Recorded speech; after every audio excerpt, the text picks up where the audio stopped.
In this chapter, I'll give a brief overview of some commonly used tools in Marvelous Designer. Don't worry about remembering everything shown here. By the end of the course, you will have mastered these tools. Start by importing an avatar. Select File, Open, Avatar. Select the file type, in my case, FBX. For now, the default settings are fine. Once the avatar is loaded, you can see it in both the 3D viewport and as a guide in the 2D viewport. The 2D guide will help you scale your patterns correctly. In Marvelous Designer, everything starts with a pattern. Select the Rectangle tool, Hotkey S, and draw a rectangle in the 2D viewport. Once it's created, it will show in both viewports. Another way to create a pattern is to use the Polygon tool, Hotkey H. When you move the cursor near an existing pattern, you can see pink lines appear. These are pattern guideline indicators. These can be toggled on and off by right-clicking and selecting Smart Guide. But as you can see, it's still snapping to the pattern. This is because Snap to Pattern is activated. Toggle these to suit your needs. With the Polygon tool, any shape can be created.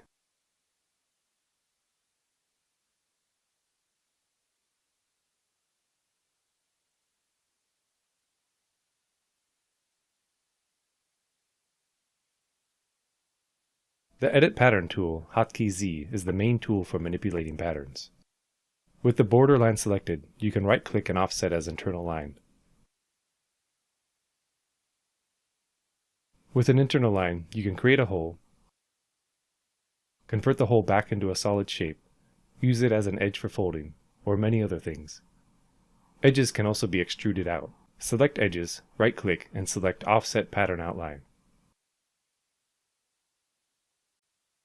Enter a value to change the offset. Enabling Create Internal Line will retain the original line position. Extend Side Segment will interpolate the edge projection and anticipate where the line should be placed. Any internal line can be used to cut. Select the line, right-click, and select Cut.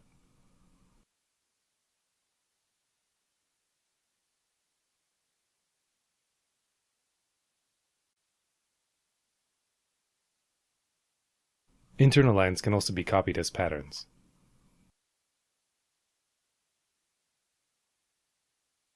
And the patterns can be cloned back as internal shapes.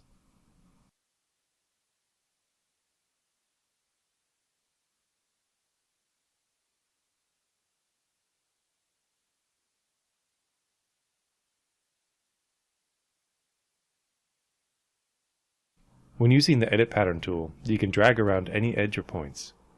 Holding Shift will snap the movement to any one of 8 axes.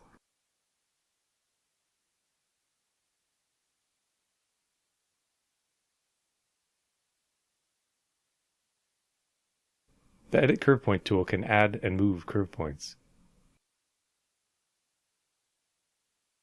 Any number of curve points can be added to a line. Select any one or multiple curve points to remove them from a curve.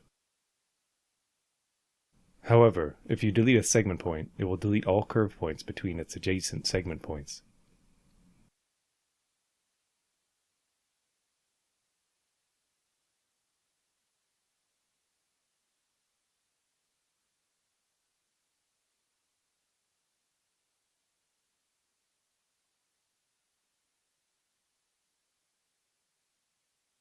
Any 2 points can be connected by snapping them to the same position. Selecting both, right-click, and join overlapping points.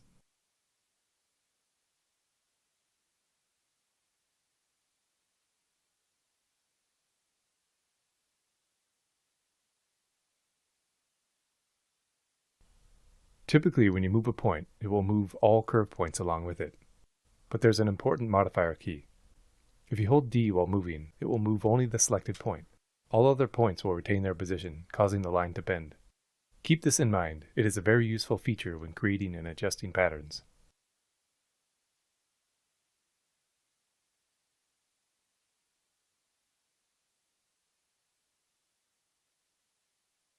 Smooth Curve can be used to drag a curve onto a sharp corner. The Edit Curve Point tool is used to adjust the curve. Lines can be split using the Edit Pattern tool by right-clicking any point on the edge and selecting Split. A specific measurement or percentage can be entered. Using the internal polygon line tool, connect the two segment points. In order to finish the line, you have to double-click on the last point. Right-click and cut to split this.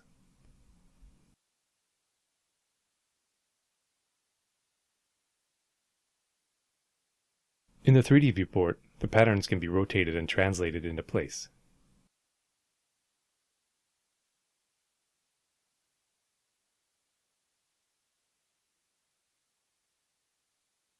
To simulate, press spacebar or click the Simulate button. While the simulation is running, you can click and drag the fabric to see it solve in real time, but these aren't much use to us on the floor. To reset their position, right-click and select Reset 3D Arrangement, or use the hotkey Ctrl-F. Next, sew the two pieces together. Select Segment Sewing, hotkey N. With segment sewing, you can only sew one set of edges at a time. When you hover over an edge, a sew preview will appear. Pay attention to the notch that appears. This will be biased towards whichever side of the line your cursor is closest to. The notches must be on a matching side or the pattern sew edge will twist.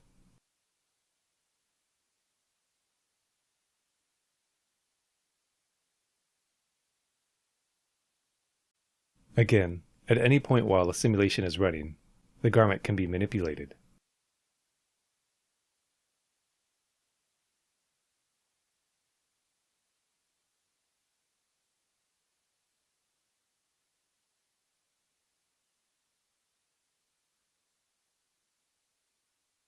Another type of sewing is free sewing, hotkey M. With free sewing, you can sew any number of connected edges at once. Once a sew line is placed, it can be adjusted at any time with Edit Sewing, hotkey B. Here the line is a little uneven. By selecting the edge part of the sew line, you can move the entire sew line at a time. By selecting a sew point, you can lengthen or shorten the line length. Notice the blue dot that appears. This is to indicate the sew length needed to match the connecting sew edge. In the 3D viewport, there's a panel for viewport settings. The first setting is Thick Texture Surface, hotkey Alt-1. If you select the surface and add a value for additional thickness, you can see the result.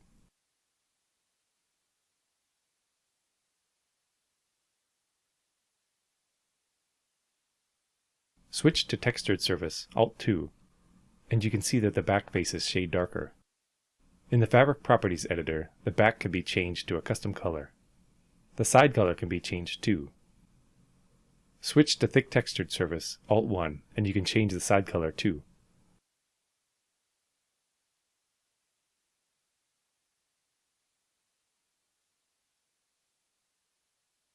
Lowering the particle distance will increase the resolution of this pattern. Here is what all the different modes look like.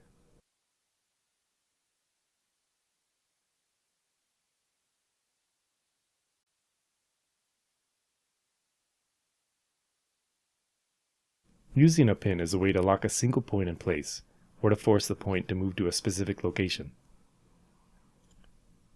To pin something, hold W and left-click a point.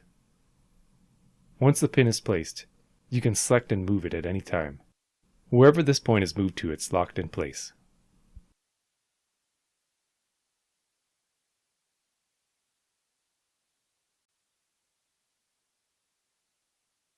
Next, some pattern modifiers. Freeze will freeze a pattern in place.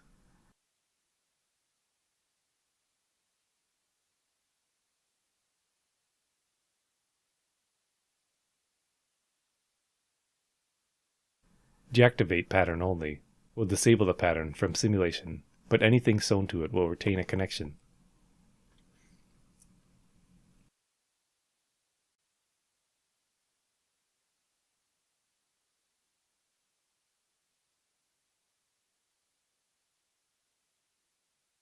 If a small patch is dropped onto the garment, you can see that it doesn't react with the disabled piece and collides with the active piece.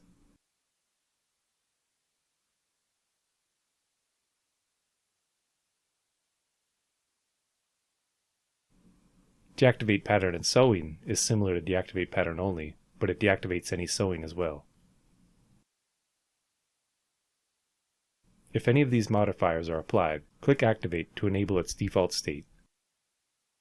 Strengthen will solve the cloth as if it's a thicker and stiffer material.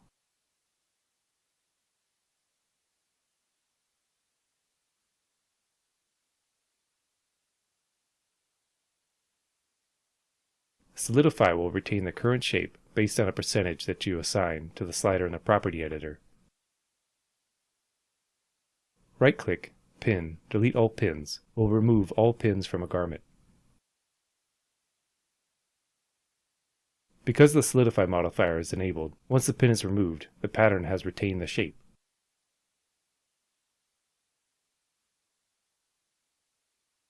As the strength slider is turned down, so is the solidified shape removed.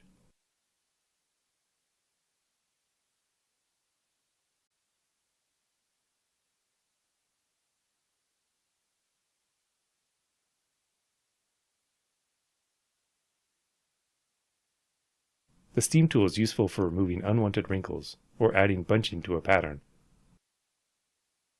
If set to a negative value, it will tighten where you paint on the fabric.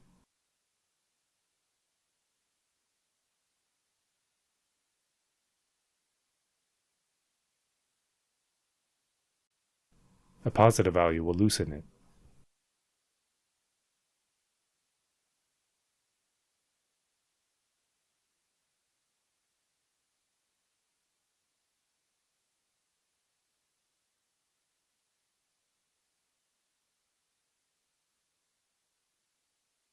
Positive pressure will inflate a garment.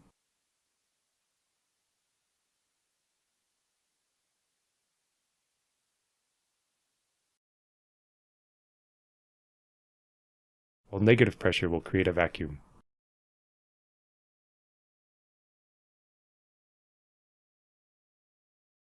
Layer clone over and under will duplicate a pattern and place it exactly under or over in the 3D viewport.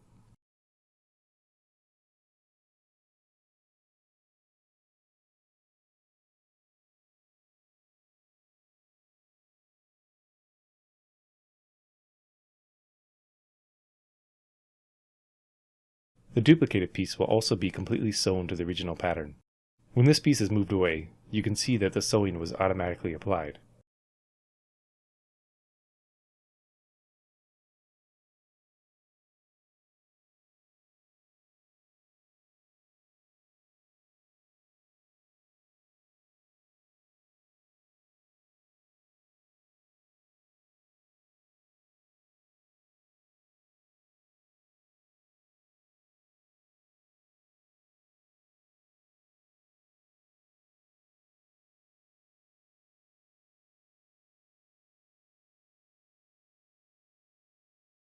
When something is sewn, you can have it either stacked on top of each other or connected edge to edge.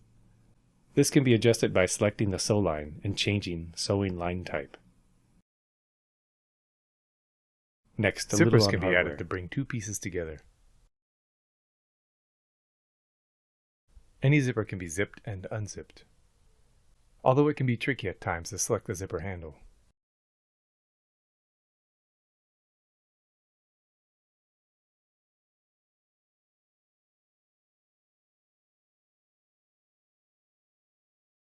Buttons and buttonholes are another way to join two pieces together. There's a large selection of buttons and rivets. This will be covered more later in the lessons.